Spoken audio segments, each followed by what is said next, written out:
kaga shi wancan sarki Sunusi ai ka ambata yayi laifuffuka yawwa kuma a sharadi ai ana cire sarki idan yayi laifi ko ai masa hukunci laifukan aka samu ma aka cire shi Allah mai martaba uban mu Ado Bayero lokacin Buhari yana soja shugaban kasa a soja ai da shi da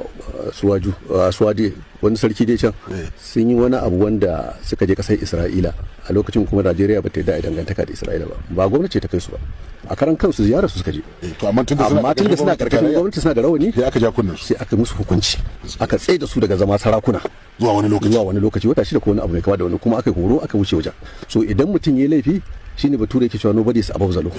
to sai a yi masa hukunci to shi Sunusi a yanda ake karatun ya tafi Ganduje ya zo da wasu dalilai da hujjoji mun ban manta ba gwamnonin arewacin Najeriya da sarki Sunusi a lokacin ya ce musu barayi sai da suka yi mitin suka samu gandu cewa gaskiya ba za su yafe masa ba sai ya cire mutumin nan gandu zai ce ba zai cire shi ba in ya ce masa barayi ku fito ku ce ku ba barayi bane magana ta kare shi ko ku ta kare ko ku tafi kotu amma akan wannan ba zan ba to akai abin da aka har ya kai matsayin da kuma hukunci ya hau kansa sai aka yi masa hukunci sai aka yi sallama aka dauke shi aka cire shi to shi Aminu bambancin shine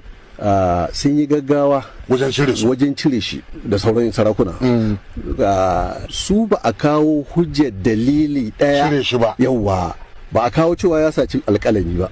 a kawo cewa ya sallah ba alwala ba abin da aka zarge shi da shi ko baka lura ba amma ka cire shi to kaddara an cire Aminu mai siyasa ce so wancan biyar din me yasa kudin me yasa su wannan shine bambancin dole ne kuma akan wannan kadamin mutane su ga cewa ba daidai aka yi ba idan da yanda kake faɗan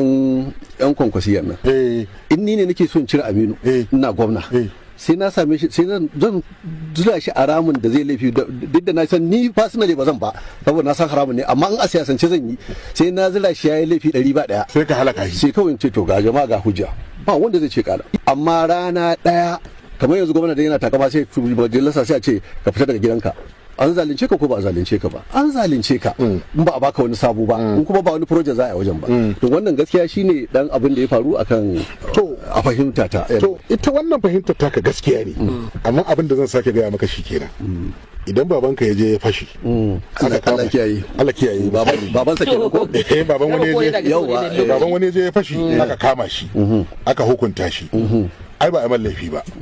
ƴaƴansa da jikoki dama kullum suke nema su rama ba hujja suke nema ba saboda azzalumai ne a to kwankwasiya ranka dai ni zan canna da muke ai ya kamata to a gaba kore yana ga lokaci ya ci mana kwankwasiya ranka dai ka sa akwai wanda kwankwasiya ai ya rabo gayya ne ranka dai lokaci ya ci mana kwankwasiya ba za ka zo masa da tofidi ba